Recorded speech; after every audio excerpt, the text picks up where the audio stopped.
Tudo bem com você? Graça e paz. Hoje eu vou meditar no capítulo 3 da carta de Paulo aos Romanos. Impressionante que os primeiros 8 versículos do capítulo 3, ele praticamente é um resumo de tudo aquilo que Paulo ele falou no capítulo 2 com relação aos judeus. E ele inicia o capítulo 3, já no primeiro versículo, fazendo uma pergunta. Veja bem como é que começa o capítulo 3 da carta de Paulo aos Romanos. Diz assim: que vantagem então há em ser judeu, ou que utilidade há na circuncisão? Ele faz uma pergunta: que vantagem tem então de ser um judeu e que utilidade há na circuncisão? Ele responde: muita, em todos os sentidos, principalmente porque aos judeus foram confiadas as palavras de Deus. Que importa se alguns deles foram infiéis? A sua fidelidade anulará a fidelidade de Deus? De maneira nenhuma, ou de modo nenhum. Seja Deus verdadeiro e todo homem mentiroso, como está escrito. Paulo cita Salmos 51, versículo 4. Para que seja justificado nas tuas palavras e prevaleças. O 5. Mas se a nossa injustiça ressalta de maneira ainda mais clara a justiça de Deus, que diremos? Que Deus é injusto por aplicar a sua ira? Coloca entre parênteses aqui: estou usando o argumento humano, pensamento humano. Claro que não. Se fosse assim, como Deus iria julgar o mundo? Alguém pode alegar: se a minha mentira ressalta a veracidade de Deus, aumentando assim a sua glória, por que sou condenado como pecador? Por que não dizer, como alguns caluniosamente afirmam que dizemos: façamos o mal para que nos venha o bem? A condenação dos tais é merecida. Então está aí do versículo 1 até o versículo 8. E Paulo ele começa aí com uma pergunta, porque no capítulo 2 ele fala sobre os judeus que estavam julgando os gentios. Depois Paulo colocou tanto os gentios como os judeus no mesmo nível. Todos são pecadores, carecem da glória de Deus. Depois, a partir do versículo 17 do capítulo 2, ele fala sobre os judeus que se apoiam na lei, mas eles desobedecem à lei. E agora ele faz uma pergunta: que vantagem então há de ser um judeu? Ou que utilidade há na circuncisão? E ele diz: muita, claro, faz sim. No que se diz respeito em todo sentido aqui, no que se respeita ao quê? É que a palavra de Deus ela foi confiada aos judeus. Então faz muita diferença, porque desde o princípio a palavra de Deus ela toda foi confiada ao povo judeu. Vocês podem ver que quem escreveu a Torá, o Antigo e todo o Antigo Testamento, foram o quê? Foram os judeus, começando por Moisés, que escreveu o Pentateuco, os 5 livros que começam o Antigo Testamento. Depois foram escritos por outros escritores, os profetas, os livros poéticos, os livros históricos, todos foram escritos aqui por judeus. Então a palavra de Deus ela foi confiada ao povo judeu. E até mesmo o Novo Testamento, ele foi escrito, praticamente todos os escritores eles foram judeus. Inclusive o próprio apóstolo Paulo ele diz que eu sou judeu, filho de Abraão, da descendência ou da tribo de Benjamim. Então, faz toda a diferença sim. Inclusive, do Novo Testamento, somente Lucas, que era loucanos, é que não era judeu. Mas o restante, todos eram judeus. Por isso que Paulo responde aqui, faz muita diferença sim, em todo sentido. Principalmente no que se diz respeito à palavra de Deus. E ele depois faz uma nova pergunta, que importa se algum deles foram infiéis? Não tem importância. Se alguns deles foram infiéis, isto não invalida a fidelidade de Deus. Deus continua fiel da mesma forma. Assim como no Reino do Norte, lá em Israel, restaram 7.000 que não se dobraram diante de Baal, e Deus disse isso para Elias, tem 7.000 que não se dobraram. Assim também, nos dias de Paulo, existia um remanescente. Então não foram todos. Por isso que ele diz aqui, que importa se alguns deles foram infiéis? A sua infidelidade desse alguns vai anular a fidelidade de Deus? Ele responde, de maneira nenhuma, não vai invalidar a fidelidade de Deus. E ele continua, seja Deus verdadeiro e todo homem continua sendo mentiroso, mas que Deus, pelos séculos dos séculos, ele é um Deus verdadeiro. E ele cita aqui Salmos 51, versículo 4, para que seja justificado nas tuas palavras e prevaleças. E depois, no versículo 5, ele começa aqui dizendo, se a nossa injustiça ela ressalta de maneira ainda mais clara a justiça de Deus, que diremos? O que Paulo queria dizer é o seguinte, se o fato de nós sermos injustos, ímpios, isso destaca mais a justiça de Deus. Por um lado, você tem um homem injusto, pecador, ímpio, mau. Quanto mais esse homem pratica injustiça, mais ele vai ficando injusto. Por outro lado, existe um Deus justo e verdadeiro. Quer dizer assim, então, se a nossa injustiça, ela revela, destaca ainda mais a justiça de Deus, aí ele faz outra pergunta, que Deus é injusto por aplicar a sua ira? Então, se for isso, então Deus seria injusto em aplicar a sua ira. E ele diz assim, olha, eu estou usando aqui agora um pensamento baseado no ser humano, um argumento humano, por isso que eu coloco o argumento humano. Aí ele, claro que não.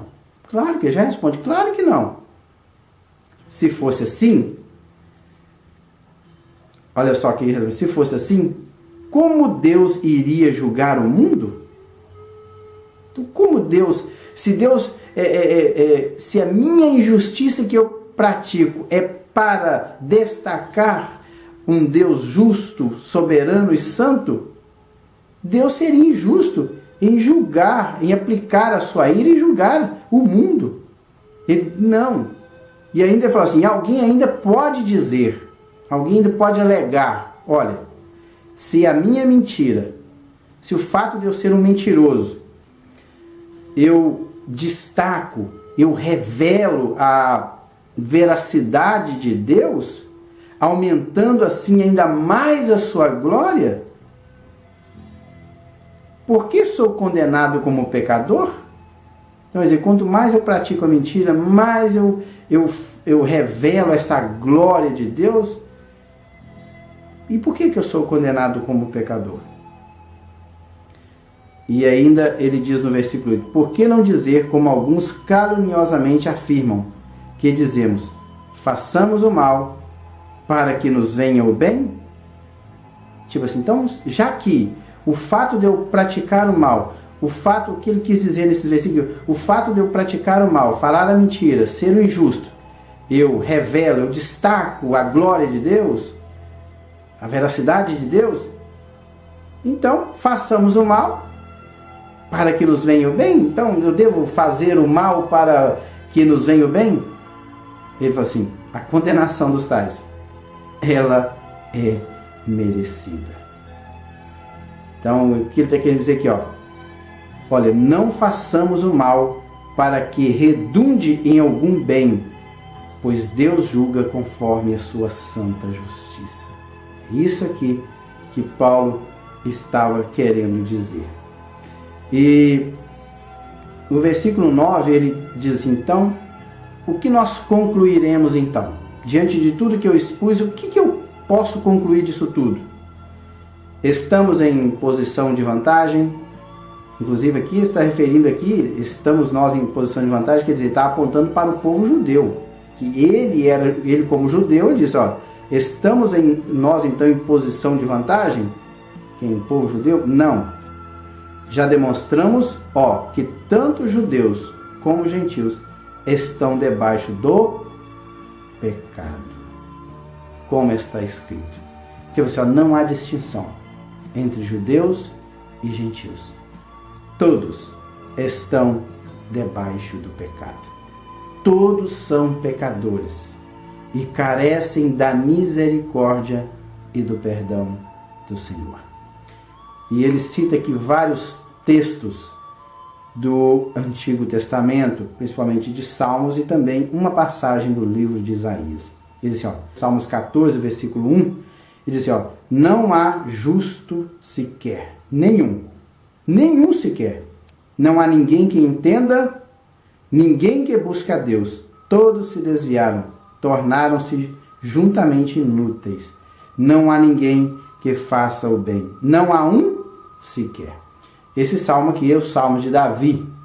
Logo no início do livro de Salmos, ele fazendo esse salmo, e ele, inspirado por Deus, ele chegou à conclusão que não há um justo sequer. Todos são ímpios. Independente se sejam eles judeus ou gentios. E justamente Davi ele estava falando para o quê? Para o próprio povo judeu. Depois ele cita ainda os Salmos 5, 9. Ele, no versículo 13 diz assim, suas gargantas são um túmulo aberto, com as suas línguas engano. Então um túmulo aberto é um túmulo cheio de restos mortais, cheio de podridão, cheio de coisa imprestável, e suas línguas somente enganam. Esse salmo também é um salmo de Davi, Salmo 5:9. Depois ele cita também o salmo também de Davi, que é o Salmo 140, o versículo 3. Ele diz assim, veneno de serpentes está em seus lábios, suas bocas estão cheias de maldição e amargura. Então, parte do versículo 13, ele cita o Salmo 143, que é de Davi, e depois o versículo 14, ele diz, suas bocas estão cheias de maldição e amargura, Salmos 10, versículo 7. E depois o versículo 15 é que ele cita Isaías capítulo 59, versículos 7 e 8. Diz assim, seus pés são ágeis para derramar sangue, ruína e desgraça marcam seus caminhos e não conhecem o caminho da paz. Isaías aqui no capítulo 59, ele vai falar justamente sobre o ímpio, aquele que pratica o mal. E Isaías profetizou por volta aí do ano 750 a.C., ele profetizou para o seu povo, para o povo judeu, para o povo de Israel. E ele estava dizendo desta forma. E depois, encerrando aí, o versículo 18, ele cita um salmo também de Davi, Salmo 36, verso 1. Ele diz assim, aos seus olhos é inútil temer a Deus. E o 19, ele encerrando aqui o capítulo 3, ou melhor, parte do capítulo 3, sabemos que em tudo o que a lei diz, o diz aqueles que estão debaixo dela, para que toda boca se cale e todo mundo esteja sob juízo de Deus. Portanto, versículo 20, portanto, ninguém será declarado justo diante dele quem? Diante de Deus. Ninguém será declarado justo, ninguém será justificado diante de Deus baseado na obediência à lei, pois é mediante a lei que nos tornamos plenamente conscientes do pecado. Então está aí parte do capítulo 3, em que ele faz um resumo do capítulo 2, ele pergunta se há alguma vantagem, depois depois a partir do versículo 9, Paulo fala que o mundo todo é culpado, judeus e gentios estão debaixo do pecado. E depois ele aqui no versículo 20, ele cita que ninguém será declarado justo diante de Deus. Baseado na lei, ninguém é justo. Então, para que serve a lei? Ele diz assim, pois é mediante a lei, diante da lei, é que nos tornamos plenamente conscientes do pecado. A lei, ela funciona como um espelho. Eu vou para frente do espelho e olho o meu rosto. E eu vejo o meu rosto e contemplo. Tem uma mancha no meu rosto. Então o espelho, ele informa para mim, através da minha imagem sendo projetada lá dentro, refletindo a minha imagem, o espelho mostra que no meu rosto existe o quê? Uma mancha. Mas ele não pode fazer nada para limpar essa mancha. Essa mancha é o pecado. Por isso que ele diz, pois é mediante a lei que nos tornamos plenamente conscientes do pecado. É através da lei é que eu fico sabendo que realmente eu sou um pecador.